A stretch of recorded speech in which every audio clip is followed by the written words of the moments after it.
अच्छा, इसमें internal resistance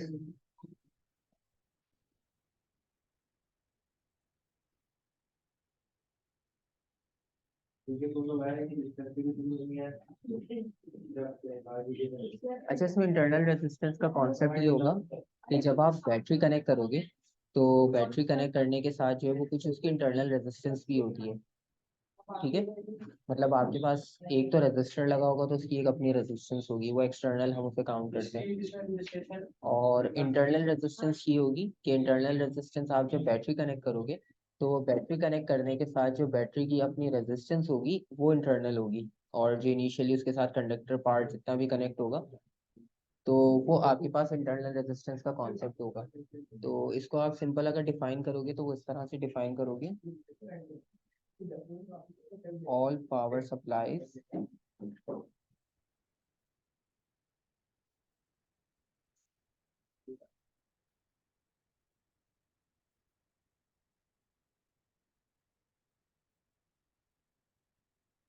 has some resistance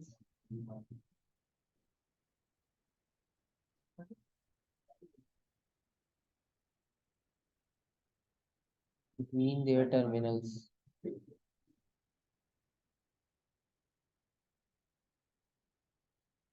अच्छा, अब ये कॉन्सेप्ट आपके पास इंपॉर्टेंट है, दिखने में तो सिंपल सा है कि बैटरी का जो टर्मिनल्स की रेजिस्टेंस होगी उसको हम इंटरनल रेजिस्टेंस कंसिडर कर रहे हैं।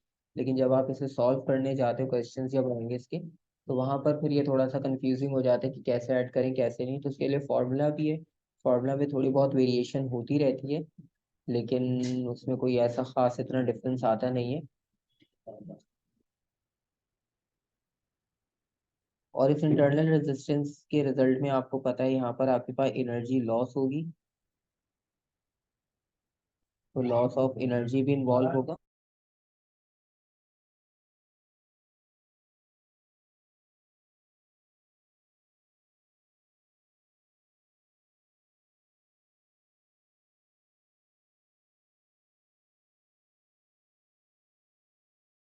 अच्छा, अब इसका सर्किट इस तरह से बनाते हैं। लेट सपोज अगर आपके पास एक सिंपल सर्किट हो और इस सिंपल सर्किट में हमने इंटरनल रेजिस्टेंस को मार्क करके दिखाना कि इंटरनल रेजिस्टेंस मार्क कहाँ पर होगी। तो इसमें सबसे पहले हम बैटरी कनेक्ट करते हैं, तो ये आपके पास बैटरी कनेक्ट हो जाएगी, पॉजिटिव और नेगेटिव टर्मिनल। और इसी के साथ रेजिस्टर का एक सिंबल बन जाता है, और ये आ गया रेजिस्टेंस का सिंबल। और इसमें हम फिर डॉटेड लाइंस करके इसको ड्रॉ करते हैं।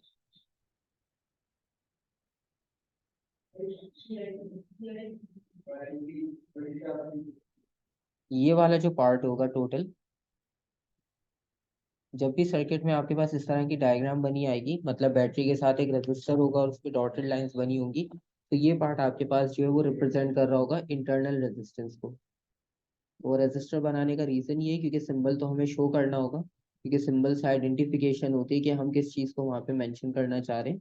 तो बैटरी के साथ जब भी ये रेजिस्टर का सिंबल बना होगा और उसके अराउंड जो है वो डॉटेड लाइन से उसको कवर किया होगा, तो इसका मतलब है वो इंटरनल रेजिस्टेंस की बात कर रहा है। ठीक है, ये टोटल जो है वो पूरी आपके पास पावर सप्लाई की ही बात हो रही है।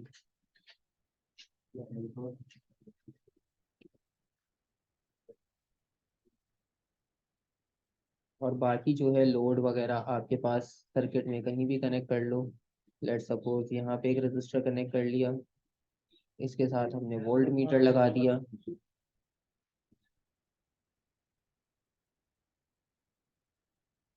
ये आ गया आपके पास वोल्ट मीटर। ठीक है, तो ये आपके पास थोड़ा सा एक सेटअप आ गया इंटरनल रेजिस्टेंस फाइंड आउट करने के लिए कि आप इंटरनल रेजिस्टेंस फाइंड आउट कैसे करते हो।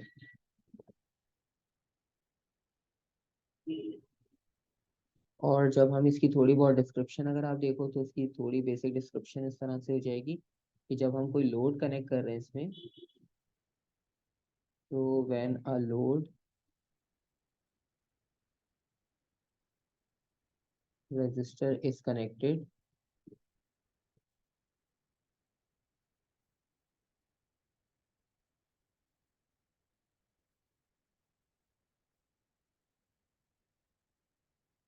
current flow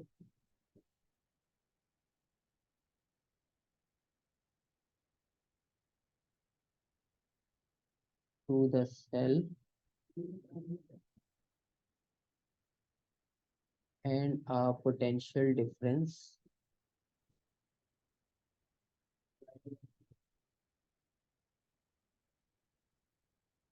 develops across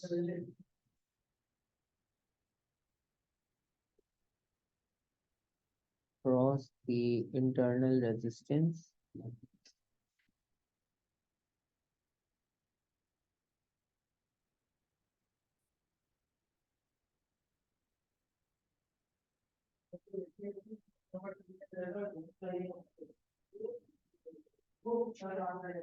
and the voltage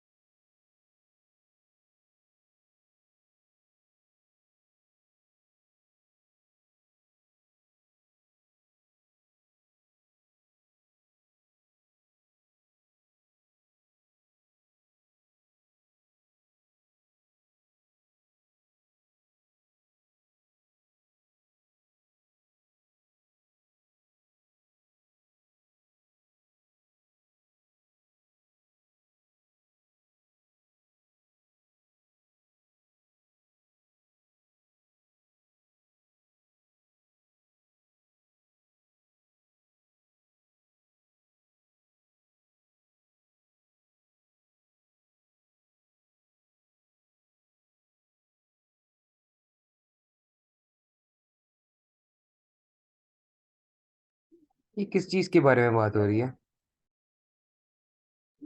अच्छा, इसमें हम बेसिकली बात कर रहे हैं इंटरनल रेजिस्टेंस की। अब आपके पास देखो, आपने लोड रेजिस्टर तो कनेक्ट कर लिया, ठीक है।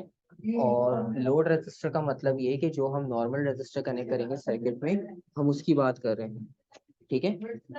ओके। ओके। तो अब आपके पास जब हम लोड रेजिस्टर लगा देंगे तो इसमें हमने लिखा है ना, load resistor is connected, current flows through the cell and a potential difference develops across the internal resistance. This voltage is not available throughout the circuit. ठीक है। अब आपके पास जो यहाँ पर वोल्टेज बन रहा होगा इंटरनल रेजिस्टेंस के पास, ये हम उसकी बात कर रहे हैं, ठीक है। और ये बेसिकली जो वोल्टेज होगा ये हमारा लॉस्ट वोल्ट होगा। लॉस्ट वोल्ट्स का मतलब ये, क्योंकि यहाँ पे रेजिस्टेंस आपके पास जो डेवलप मतलब कि अगर बैटरी के ऊपर 20 वोल्ट लिखा हुआ है, वोल्ट्स लिखा हुआ है, 20 तो देते हैं, उसमें से 1 वोल्ट लॉस जो हो रहा है वो इंटरनल रेजिस्टेंस से होगा। और वो उसमें से 1 वोल्ट आपके पास लॉस हो जाए, इसका मतलब ये है कि जो लॉस्ट वोल्ट होगा आपके पास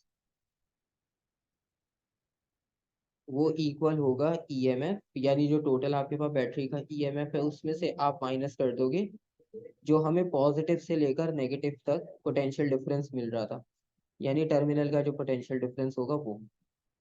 तो इनको हम सब्ट्रैक्ट कर लेंगे तो हमारे पास जो लॉस वोल्टेज की वैल्यू है वो फाइंड आउट हो जाएगी, ठीक है।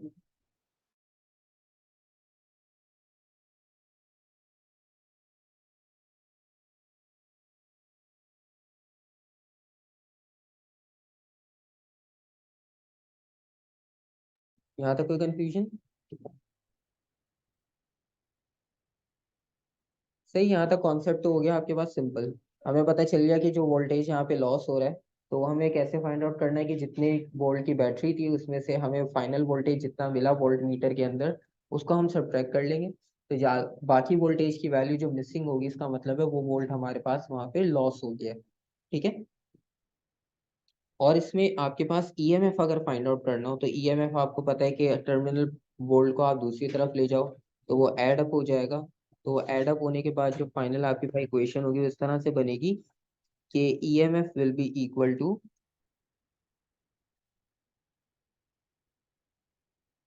आई आर प्लस। ईएमएफ मतलब कि टोटल वोल्ट ना, जो कि पूरा मतलब जो बैटरी के ऊपर लेबल है वो हो गया ना हाँ, ईएमएफ। अगर आपने लेट सपोज आपसे वो पूछ ले तो आपको पता है आप ऊपर वाली इक्वेशन को थोड़ा सा शफल कर लो, टर्मिनल वोल्ट को आप लेफ्ट पर ले जाओ। तो इसमें से जो कैपिटल आई आर लिखा है ये हमने लिखा है टर्मिनल पोटेंशियल डिफरेंस के लिए,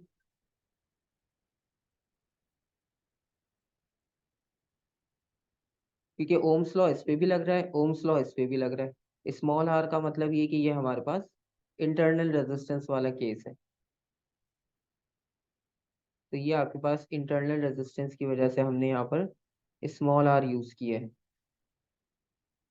ठीक है, तो ये आपके पास इसकी इक्वेशन होती है। इसमें थोड़ी बहुत ऑल्ट्रेशन होती रहेगी क्वेश्चन के सिचुएशन के अकॉर्डिंग, तो वो जब हम क्वेश्चंस पे आएंगे तो वो हम देख लेंगे कि किस तरह से चेंज हो रहा है। अब लेट सपोज अगर एक क्वेश्चन हो उसका बेसिक सा, इसका एक बेसिक क्वेश्चन इस तरह से, लेट सपोज सर्किट आपके पास गिवन है।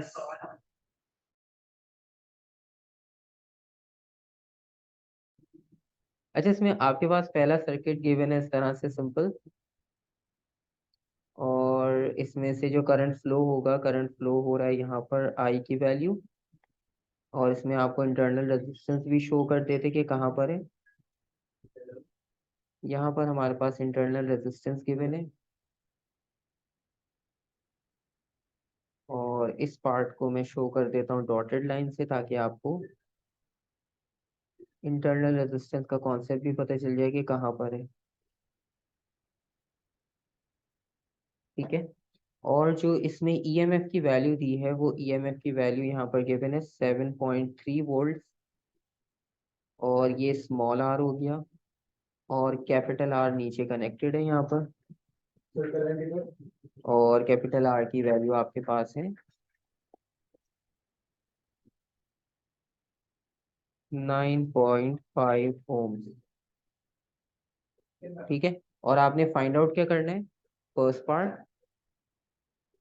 कि इस सर्किट में करंट कितना होगा।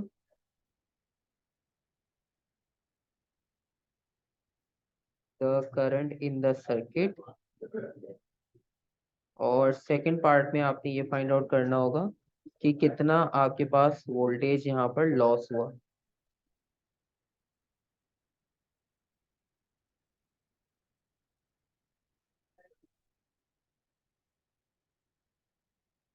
ठीक है, ये आपके पास है दो क्वेश्चंस इसमें। अब इसमें सबसे पहले आपने करंट फाइंड आउट करना है कि सर्किट में करंट कितना होगा। फॉर्मूला ये था जो अभी हमने पीछे लिखा, आप अगर इसका रेफरेंस यूज करना चाहो, उससे अगर आपको कोई हिंट मिलती है तो वो आप देख लो कि अगर इसमें से इलेक्ट्रिक करंट फाइंड आउट कर सकते हो तो।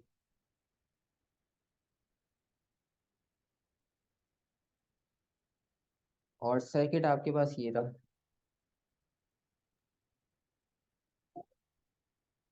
देखो, इलेक्ट्रिक करंट फाइंड आउट कैसे करोगे इसमें।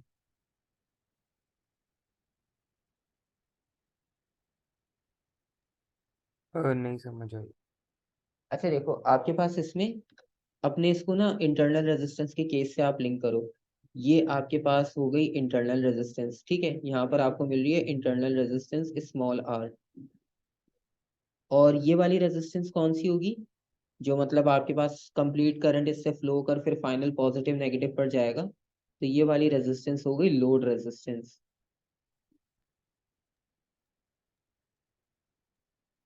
और अभी हमने पीछे इक्वेशन लिखी कि अगर हमें ईएमएफ निकालना हो, लेट सपोज, तो ईएमएफ के लिए हमने इक्वेशन लिखी E is equals to I R, ये आर जो है वो लोड रेजिस्टर वाला है, प्लस आई आर ये रेजिस्टर आपके पास इंटरनल वाला है। ठीक है, क्योंकि इनका कॉम्बिनेशन सीरीज में बन रहा है, तो इसलिए हम इनको सिंपल रेजिस्टेंस को ऐड करके सिंपल लिख रहे हैं।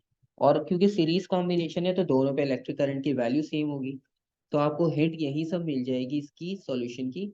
और वो सॉल्यूशन इस तरह से होगा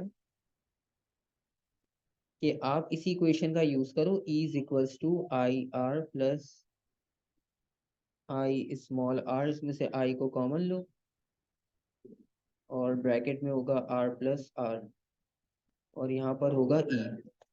ठीक है, इससे हमें टोटल रेजिस्टेंस मिल जाएगी।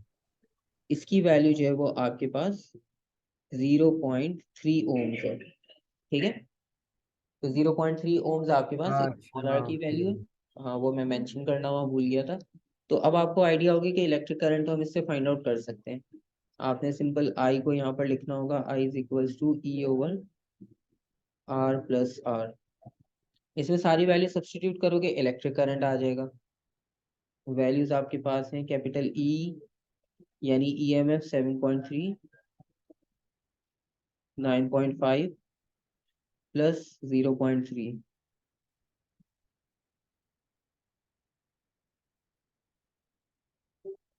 इसका करंट का आंसर जो है, 0.74।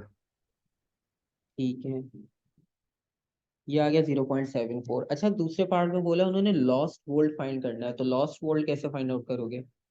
मतलब जो वोल्टेज लॉस्ट हो गया जिसकी अभी हम बात कर रहे थे इंटरनल रेजिस्टेंस की वजह हम से। ये आई को मल्टीप्लाई कर देंगे इसकी रेजिस्टेंस हाँ, अब आपने क्या करना है, पॉइंट। अपने इंडिविजुअल निकालनी है, आपने सिर्फ ये वाली फाइंड आउट करनी है। ठीक है, क्योंकि ई आपको उन्होंने बोला है कि फाइंड करो। आई की वैल्यू हमें पता सेम होगी, तो हम करंट की वैल्यू सेम यूज करेंगे, और रेजिस्टेंस की वैल्यू हमें पता है पहले से, 0.3। ठीक है, तो ये हमारे पास V is equal to I R वाला ही फॉर्मूला हम यूज कर रहे हैं सिंपल। तो ये वोल्ट आपके पास लॉस वोल्ट होंगे, तो इसका कितना आंसर आ रहा है? 0.01 के कुछ अराउंड आएगा, three seven two twenty two 0.22। Volts. तो इतना वोल्ट हमारे पास जो है वो इस बैटरी में से लॉस्ट हुआ, और बाकी जो है वोल्टेज हमें सर्किट में मिल गया।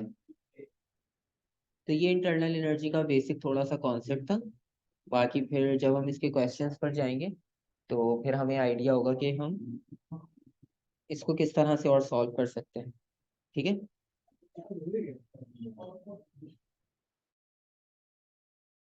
यहाँ तक कोई कंफ्यूजन? नहीं। ठीक है। अच्छा, ये हो गया आपके पास इंटरनल रेजिस्टेंस।